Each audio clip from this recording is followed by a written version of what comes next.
Sadashivatsamarambam Shankaracharya Madhyamam Asmadacharya Paryantam Vande Guru Paramparam Om.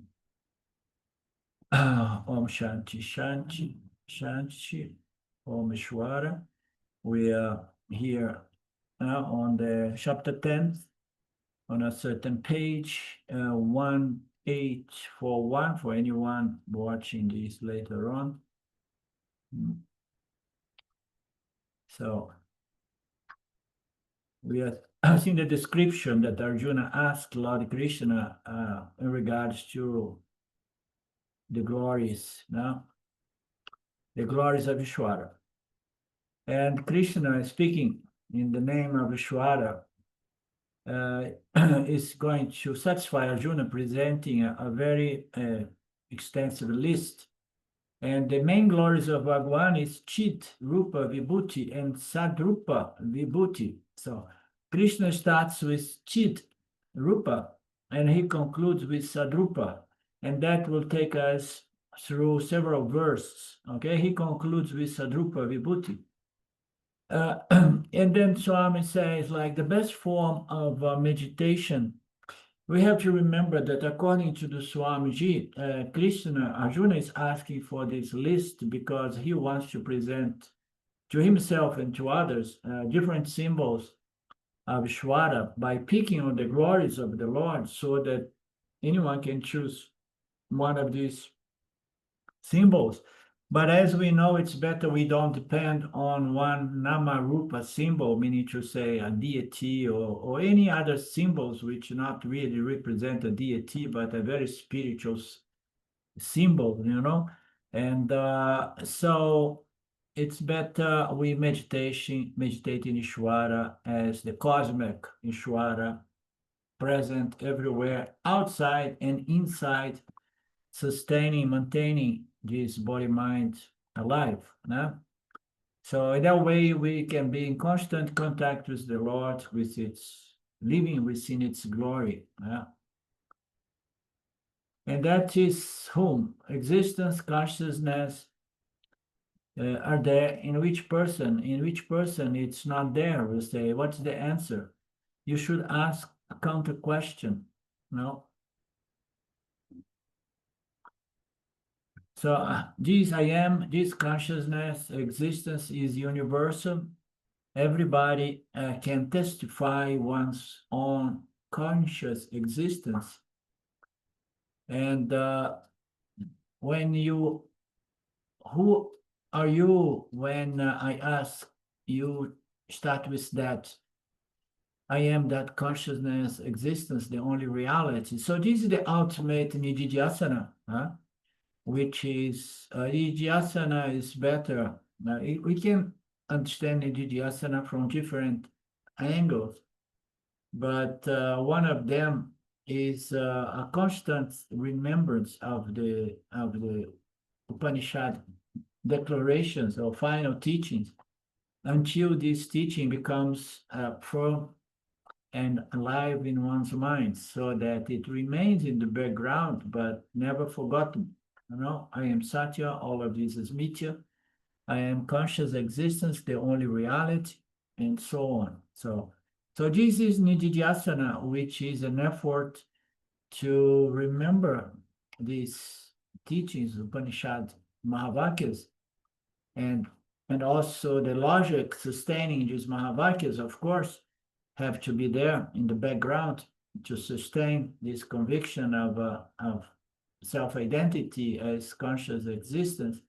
So nididhyasana is to remember, remember, remember, remember until it is properly stable in one's mind. And then until then, we need to go to the books, go to the audios, go to the videos.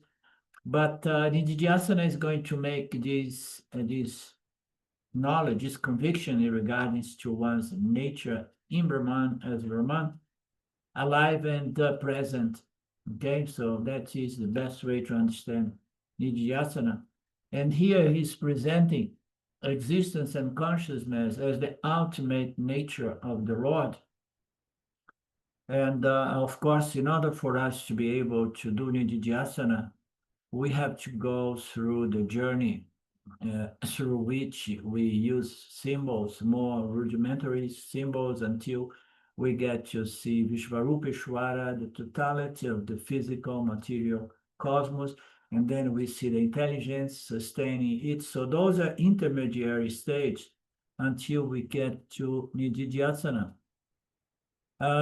Krishna finds when these glories are talked about, many people raise their eyebrows. So when you talk about Nididhyasana as conscious existence, the ultimate glory of the Lord, the finest creation, and manifestation, which depends on the intrinsic nature of reality as conscious existence. So the small jiva experience its own conscious existence, has the possibility to do this upasana or nididhyasana upon its very nature as Brahman's conscious existence. And then it's only a question of understanding that one's own nature is the only reality. And then you can integrate the Ananda element to Satchit Ananda. So it's the only reality, and the only reality is my nature, Satchit, and Satchit is not the mind or the intellect, it's consciousness backing up the mind and the intellect. But when we talk about Nididhyasana, most people raise their eyebrows, they do not understand. Existence is a very philosophical, abstract concept, very difficult for people to conceive that existence does not belong to the object, but there is only one existence apparently lending or conceding apparent existence to all objects in the creation. So that is so abstract that most people are going to reject. So Krishna comes down to what? To more concrete symbols, being Vishvarupeshwara or Virateshwara, the highest and difficult for people to get that, to understand that, but yet it's not as abstract and difficult as meditating upon conscious existence, my very nature. Meditating on Satchit is difficult unless the intellect is very subtle, very, very refined, okay, to somehow get in resonance with conscious existence as part of our human day-to-day experience. And then you can go from there. But if the intellect is a little bit more gross, it's not sharp enough, it's going to become impossible. Therefore, we're going to use symbols which are more concrete symbols, meaning to say concrete features of Ishvara or Ishvara's glories. So Nirguna Mahima in the beginning and end, Saguna Mahina in the middle, and this is Krishna's approach. So in the beginning, he presents the Nirguna Brahman symbol, and then it seems that he moves to Saguna Mahima. What's Mahima, Lynn? It's greatness, grandeur, just wonderfulness. Yeah, glory. So there is the ultimate glory of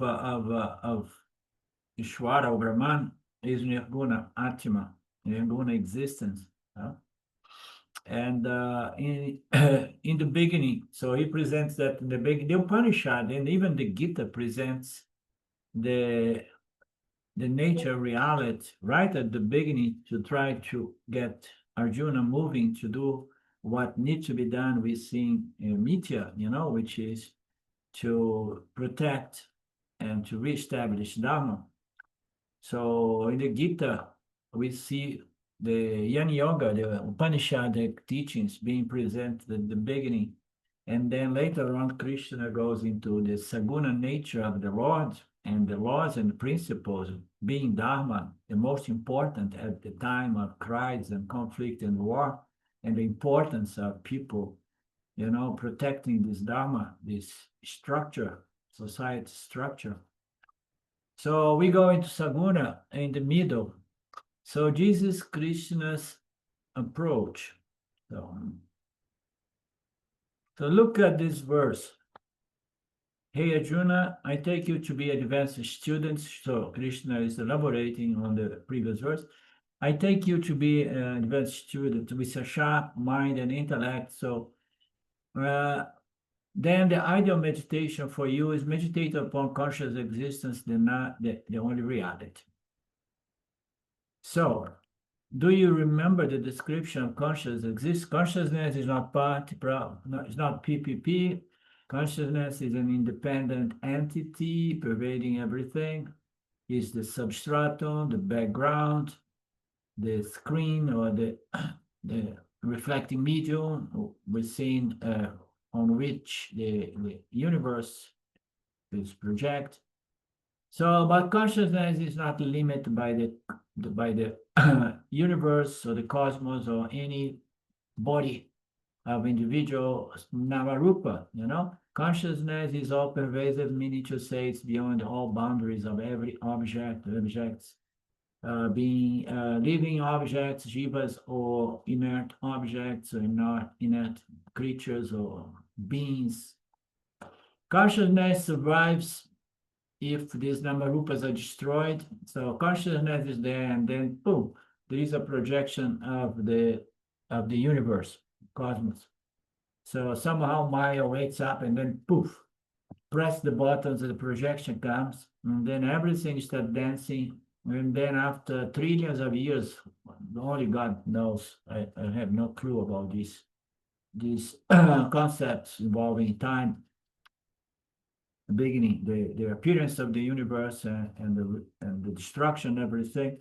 So it says consciousness is the substratum, is the base, is the only reality, is the only existence. Disappears and disappears the same way that a thought appears and disappears in our mind, the same way a day appears to give place to the night. So it's just cyclical like that. And consciousness remains surviving everything, including the appearance and the destruction of our own instruments of experience, such as our body. The body goes back to the elements. There is this abstract, formless, colorless, dimensionless, perceptionless consciousness. And Arjuna, you having a good refined intellect, I hope, or I trust you're going to be able to do Nididhyasana. I'm giving you, that's why I'm giving you a special title, Gudakesha, Sattvic one. So you are very Sattvic Jiva. So Gudaka means tamaguna, nidra. Gudaka means tamaguna or nidra, or do intellect. So no, the title to Arjuna is Guda. It's the one who has mastered the Tamoguna, yeah, very nice. One who has transcended the impact of the Tamoguna, yeah, very nice. Which means you are Sattvic. Is the way of referring to Sattvaguna indirectly by the one who has transcended Tamoguna. It does not say anything about Rajaguna as well? No. Okay, so one who has to transcend the identification with the physical body, which is pure Tamoguna, and then you're the conqueror, the one who has conquered the dullness of identification with the physical material body. You have conquered Tamoguna, meaning to say you have a lot of Sattvaguna working for you, and therefore Arjuna, you look upon me, please be a devotee of me as devoting to the very conscious existence, your very intrinsic nature. Very nice passage here. So And then the question is, where is this consciousness? So if you need to do some pujas or some, sadhanas, so where is this consciousness? Before it was more easily established that Vishvarupeshwara, Virapeshwara was all over the place. And now consciousness being the most invisible, the most subtle, you cannot say that it's all around you. You have to say it's pervading everything as the substratum. And this conscious existence is real. And the superimposition of the gunas of Maya is not real. It's a projection, it's an appearance. So what is this conscious existence? Oh, it's there backing up the mind of every living being. Now he talks about the mind, okay? So it's a conscious existence is there in the mind of every living being. So it's interesting he brings this point. It's the one principle abiding the physical body, indwelling the physical body, residing the physical body, making the physical body alive and dancing with karma. Animals and plants, they have this very consciousness backing them up. But you see, before he was saying that the one who has gone beyond the identification with tamoguna, meaning to say the physical body, can now begin investigate the nature of the mind, because it is in the mind that you can trace the mind back to consciousness. Because the mind is highly sattvic, the physical body is highly tamasic. So you have to go from the identification with the physical body, tamoguna, to the mind, okay? Because only from there you can really understand, tracing back, so to speak, the mind to its true nature as consciousness. Every living being that has the consciousness, okay? And the animals and plants as well. Therefore, my mind, your mind, Bhagwan is there in the form of the self, okay? So Brahman, the true nature of God, is there in the form of the self, Atma, existence, or Chaitanya, consciousness, the witness consciousness. It witnesses the presence of thoughts in the mind. It also witnesses the absence of thoughts. Okay, so this is a very nice paragraph or pointer here, because this self-inquiry has to be done through the mind. This investigation of the nature of the self has to begin with the investigation of the nature of the reflected consciousness, which is the mind, okay? Until you can refine the mind so that it can discriminate. The mind itself has to be refined to discriminate consciousness, the true nature of the mind, from the superimposition of the mind as thoughts, feelings, emotions, memories, concepts, and everything that makes the individual jiva. Okay, so it is through the mind, through the intellect, that we can do this work. You can witness the thoughts, you can witness the absence of the thoughts, you can witness a blank mind. That blankness is also aware because of that Satchitananda consciousness.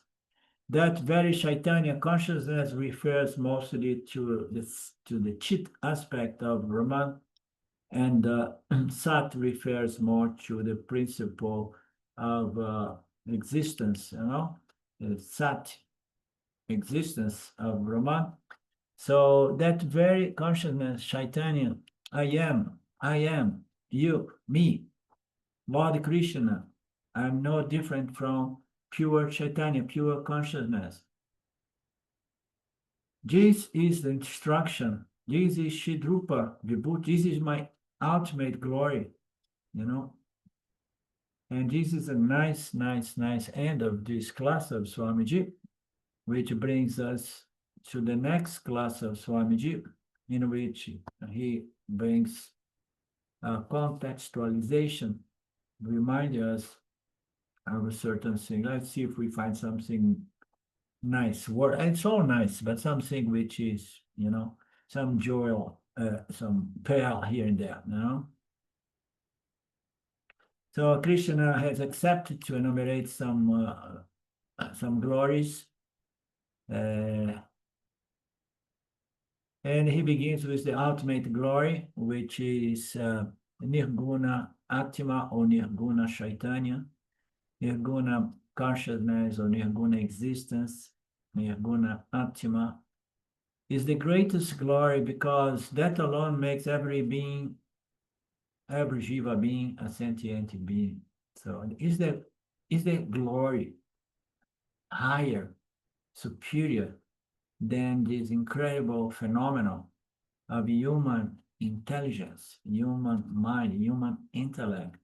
And these people, they keep praising artificial intelligence, which is just computing, which is just computing data that is fed to the machines or to a computer. So people have no clue to that by which they are trying to create these artificial beings, artificial minds, which have nothing to do with the glory of the Lord because it is artificial. So minus Chaitanya, the body,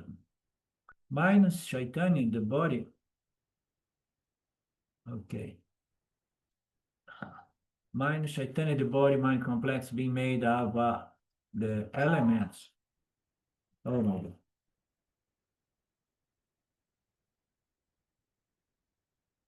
Minus Chaitanya. The body mind complex is just matter, okay? Panchabhutas is just the elements, as we say. So the elements are inert, okay? They are material. So if this Jada Sharira and Jada Manaha is sentient, is only because of the presence of consciousness.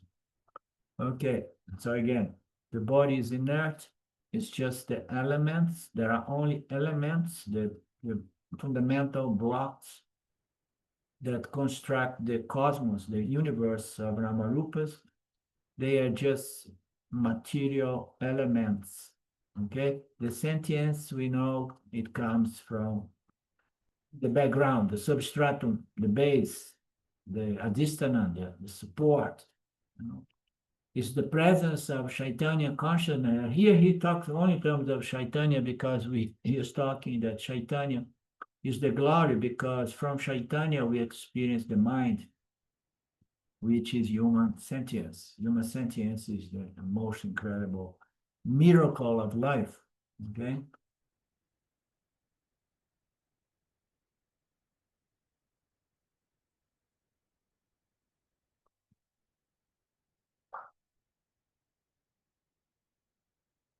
Therefore, that is the greatest glory, no doubt about that. Chaitanya alone is paramartikam. Chaitanya is paramartika satyam, the only reality, the ultimate reality. Whereas all other glories, they are saguna glories. They will be enumerated, but know that the most fundamental glory is your very mind. So if you want to use a symbol to do your upasana, know that you should use your very mind and the teachings of the Upanishads, and that is called Nididhyasana. You are just trying to understand the ultimate glory of the Lord as the manifestation of the human consciousness of the human mind. They are all born of Maya, and therefore they are Vyavaharika Satyam. Let's go for Paramatikam Satyam. They are lower order of reality. You can use those symbols from the lower order, but know that you can use the highest possible symbol which belongs to the higher order, Paramatikam order. Therefore, Lord Krishna looked at Arjuna and understood that Arjuna was find the Paramatika glory of the order of the Lord something abstract. And Vyavaharic, many glories can be enumerated. So ultimately, everybody has to come to a point to surrender to the appreciation of the Lord as Nirguna Chaitanya, Nirguna Atma. One should be a yearning to come to that level. That's the point.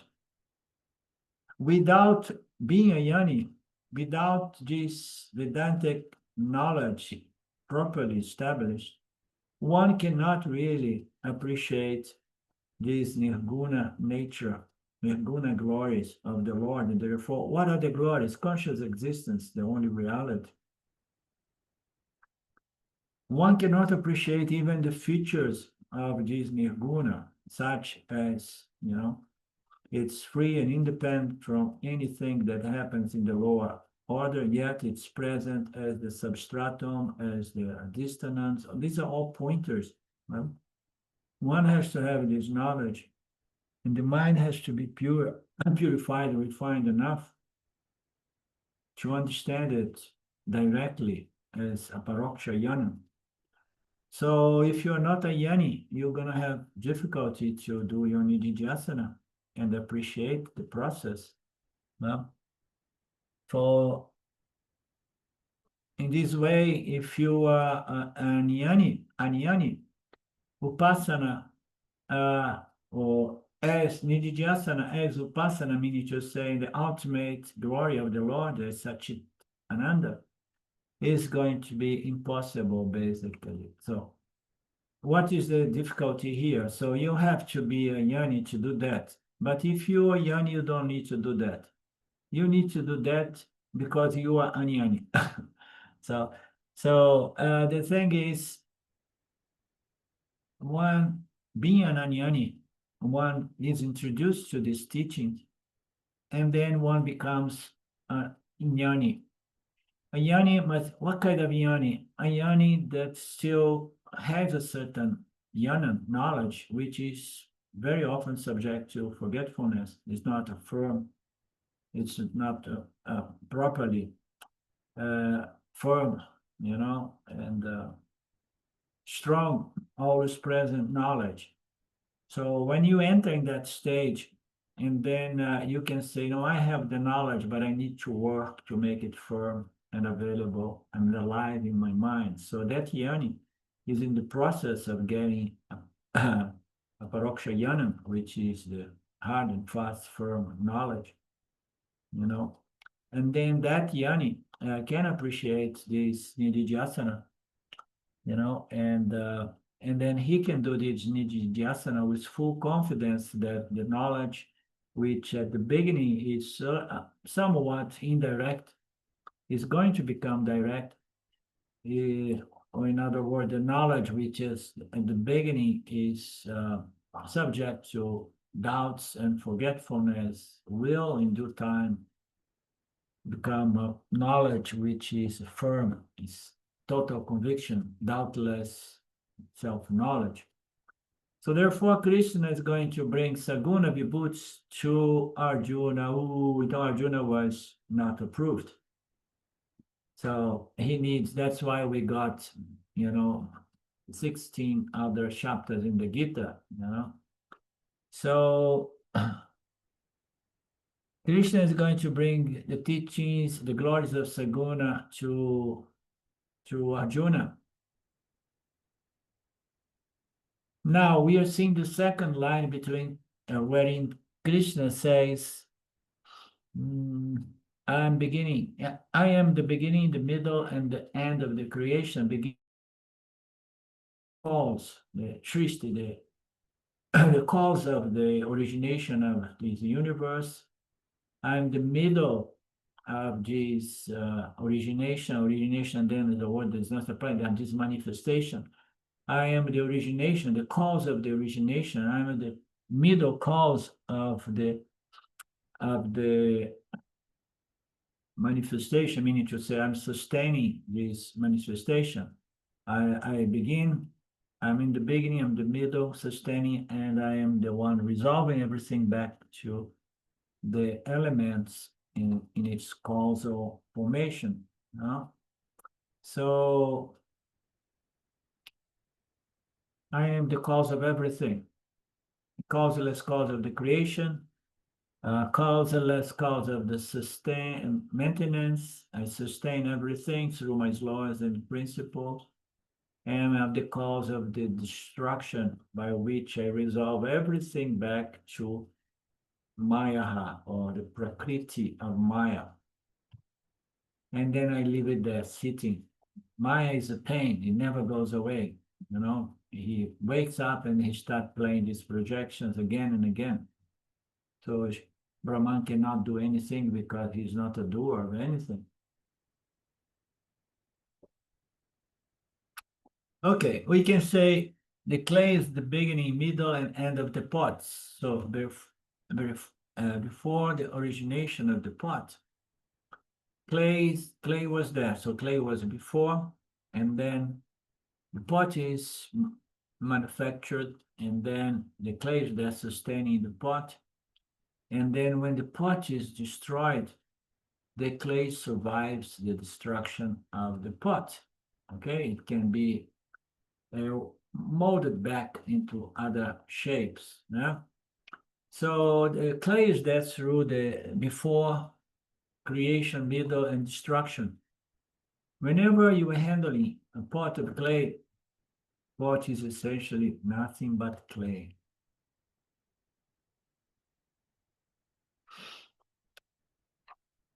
Clay is existing there during the pot, before the pot, and after the destruction of the pot. Therefore, always the clay is the cause of the pot, and the clay is surviving the destruction of the pot. It's the karana of the pot, even before the pot was molded. So it's the present and the future cause of the creation, sustenance, and destruction. The clay is there. I am the Jagata Karana. I am the cause of the manifestation of the universe. I was, I am, I will be. So meaning to say, I'm beyond time. I'm beyond birth and death. I'm beyond creation, sustenance, and destruction. I was, I am, and I will ever be. That's the nature of each one of us. People come and go, but I am ever existing. I am that which never not present, existing. Jesus got a practical psychological significance as well. Since Bhagwan alone is permanently there, if you want security, you better hold on to Bhagwan alone, especially this Bhagwan that he was there before, during, and after the destruction of everything, So the person who holds on to Nirguna Brahman, and then is a person who has a sense of security much superior to anyone holding on to Saguna Brahman, Saguna Ishvara.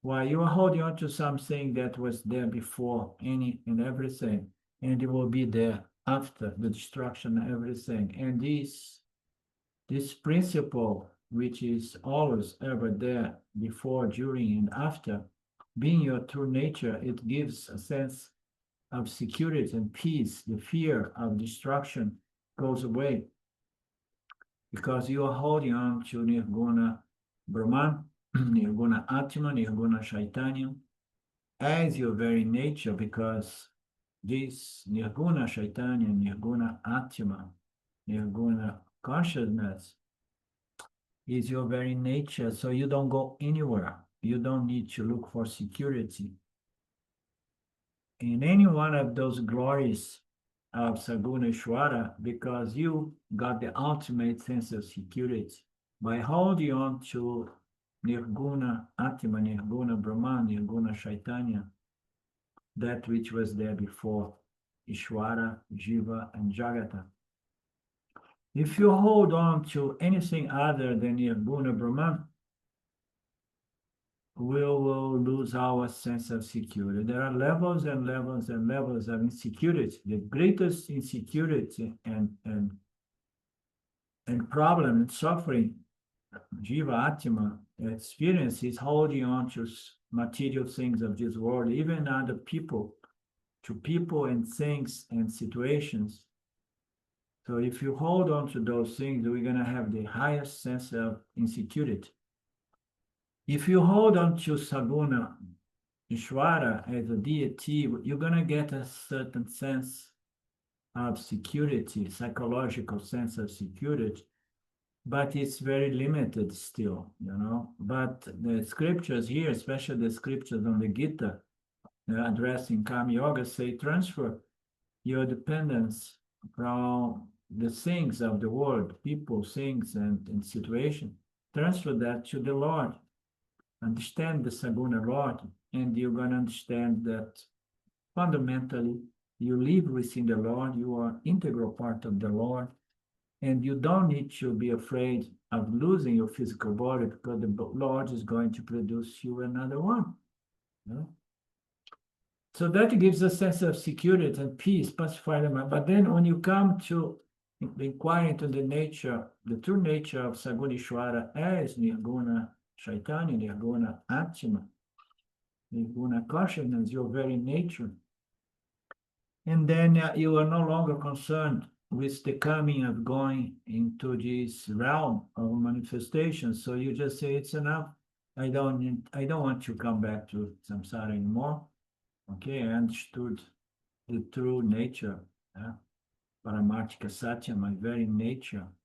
So I am totally free from insecurity and suffering because I know reality as my true nature. And this true nature is not something that come and go, okay? It's something that was there before, it's during, and it's after. So there is no room for insecurity or fear.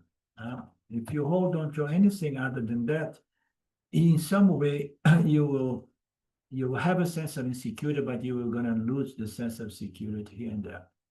Holding on to anything created, that includes also Ishvara and the deities, you know, produced as representatives of Ishvara, so to speak, will not give me absolute security, but relative security. Therefore, the fundamental attitude of a religious person is to transfer one's dependence from things of the world to Sagunishwara, so that later on, that dependence on Sagunishwara can be translated as independence or self-dependence or dependence on Nirguna Brahman, the only reality. But on the initial stage, we are willing to love people, share things with other people. And if anybody asks, who is your security? A true devotee will never name anyone else. He will never say, my son, my wife, my husband. Okay? A mature religious person will say, my true security I find in God, and I'm working to go beyond even the need of anything to lean upon, such as Saguna God. I want to be free from any need to lean on anything.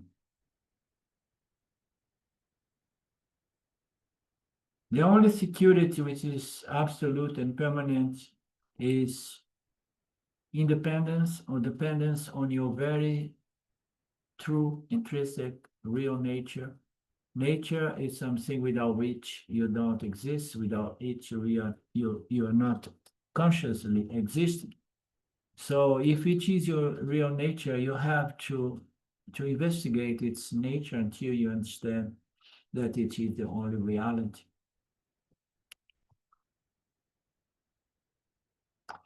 Swami puts all this in terms of a training.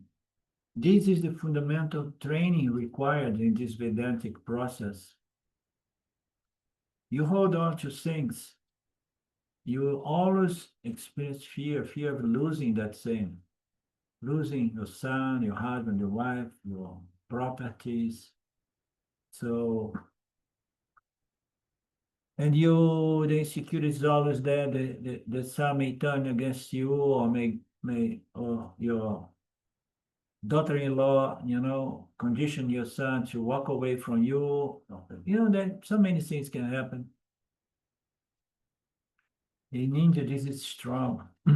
Family is strong, and this interaction between mother-in-law and daughter-in-law and son-in-law is a very strong dynamic that produces a lot of fear and insecurity. So, and I am the Lord, I am the causeless cause of all of that. So if you want to anchor your ship to the ultimate Lord, Niguna Atma, Niguna Brahman, you will be free from insecurity.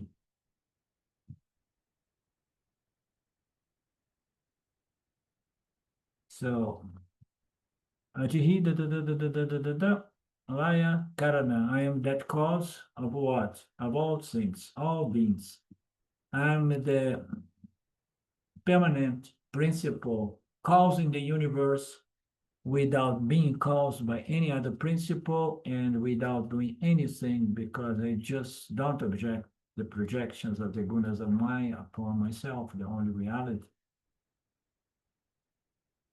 And this is something we put words in the mouths of Brahman. Brahman does not say words, but Brahman somehow allows not only the projection, but allows the scriptures to be manifest here for us so that we can understand that there is no need for concern.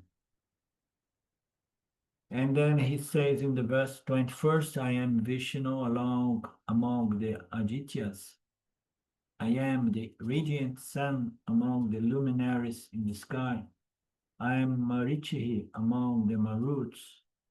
I am the moon among the luminaries of the night.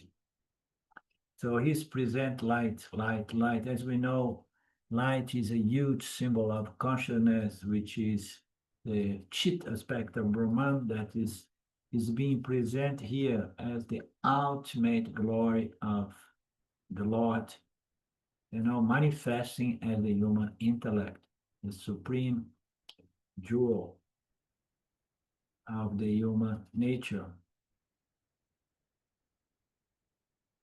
So now Krishna is going to come down with the teachings and enumerate some other glorious symbols as beings, as devatas. Now I am Vishnu among the Adityas, and then he's going to go a little bit into this these deities, these Puranic things, and so on. Let's read it. So there are various beings, higher beings, lower beings, different realms, lokas. So Krishna says, of all glorious things of the creation, there is nothing but my own manifestation, and that is the first thing Krishna enumerates. He enumerates what? And why enumeration? Some of them are the Lokika, the boots, the glories which are obtained in the world. But many others are based on Purana, so I did not understand. Let me read it again. Or you tell me what you understood.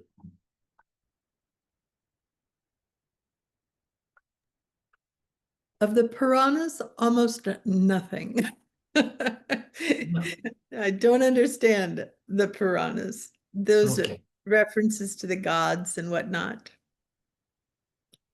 But here he says, now Krishna enumerates various things. He enumerates some deities, but not only the deities such as Vishnu, who I don't know if it means Vishnu, but he also presents light as the radiance of light, reflection of the sun, and so on, as deities, because anything in this physical material, especially on the macrocosmic realm, these lights, they are symbols of the glory of Saguna Lord, Saguna Ishwara.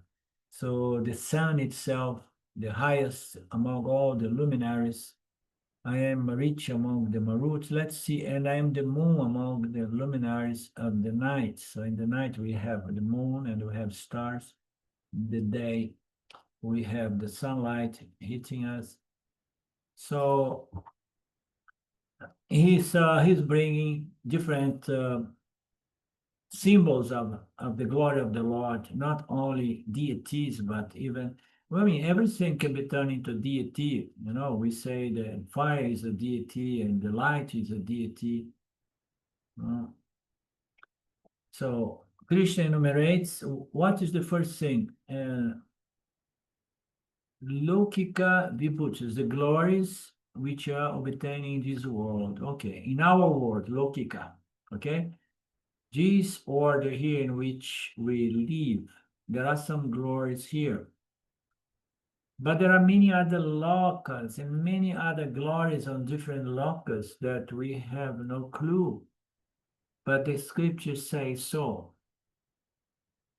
But the scriptures are not our Vedantic scriptures, they are Puranic scriptures that talk about these other lokas, because our goal here with Vedanta is not learning about other lokas, but it's getting self-knowledge so that we don't need to travel from here to other lokas and then with a return ticket.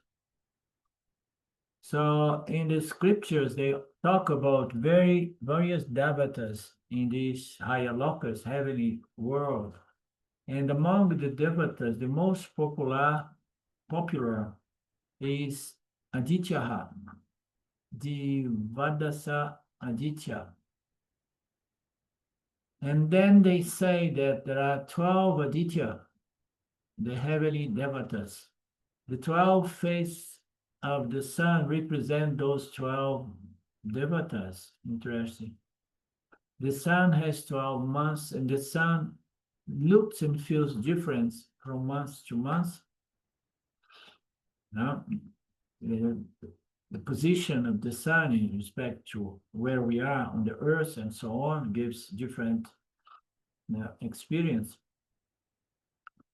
So the sign of May and June is different from December, January. We know that very well. Therefore, Jivadasa Adityas represent the devatas presiding over the 12 months in which the sun shines. Yeah?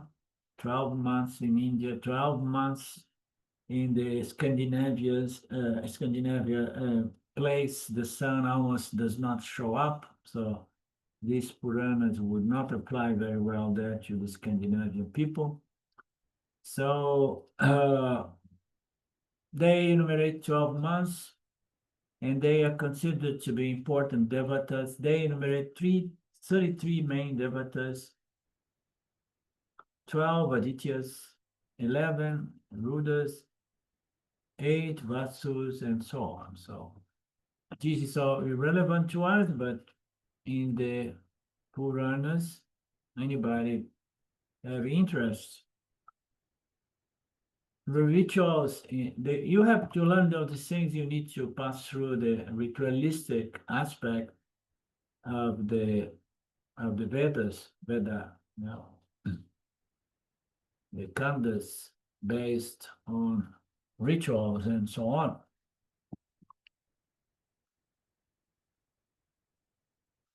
Based on actions, Karma Kanda, the Vedic Karma Kandas, and then you will see all of that.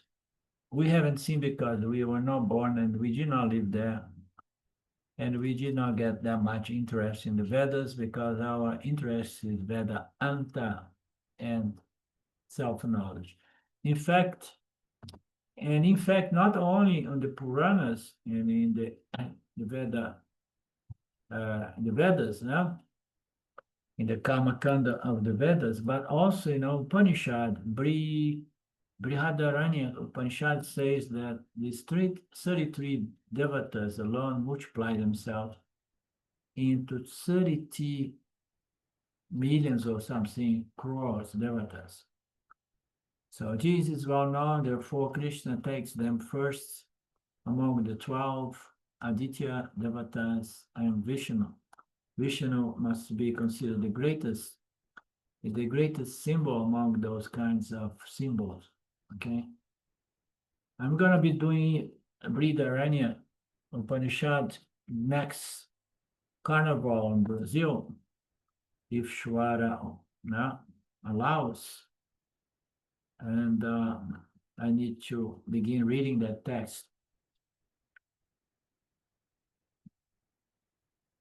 Why are these devatas called Adityas? Because according to the Puranas, they are all born out of Aditi, which is the name of the mother. Mother, Aditi, Putra,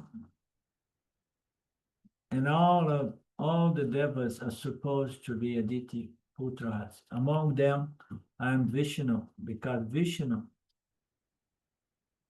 was born as Aditi Putra, and therefore I am okay.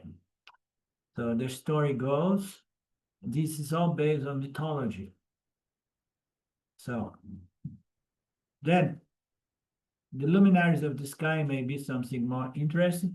Stars, planets, and of course our little sun here. So all luminaries of the sun. Among the luminaries of the night, I am the Ravi.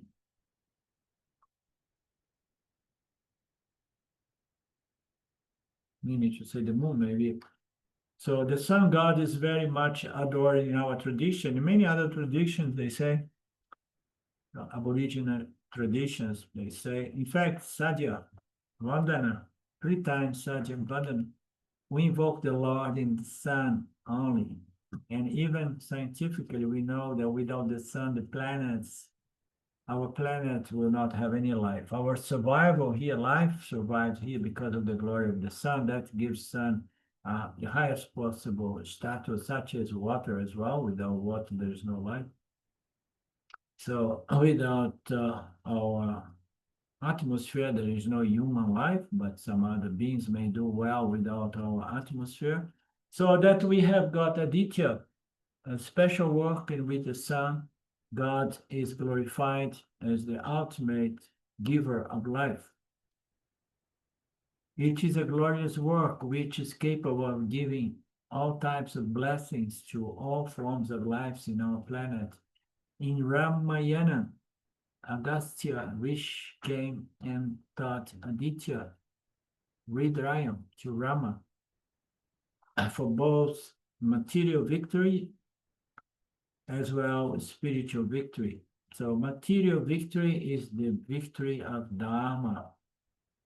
Spiritual victory is go beyond Artha Dharma, and getting moksha.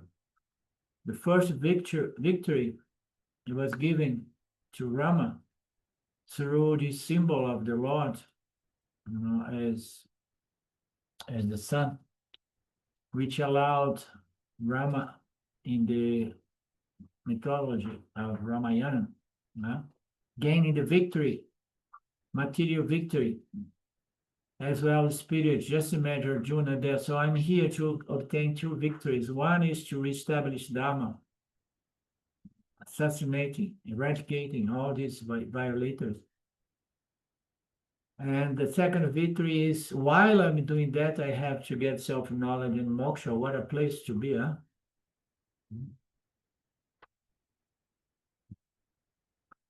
Therefore, Aditya Hridaya is wonderful prayer for materialistic purpose, but for getting health, getting money, getting victory, and the nation's children can chant that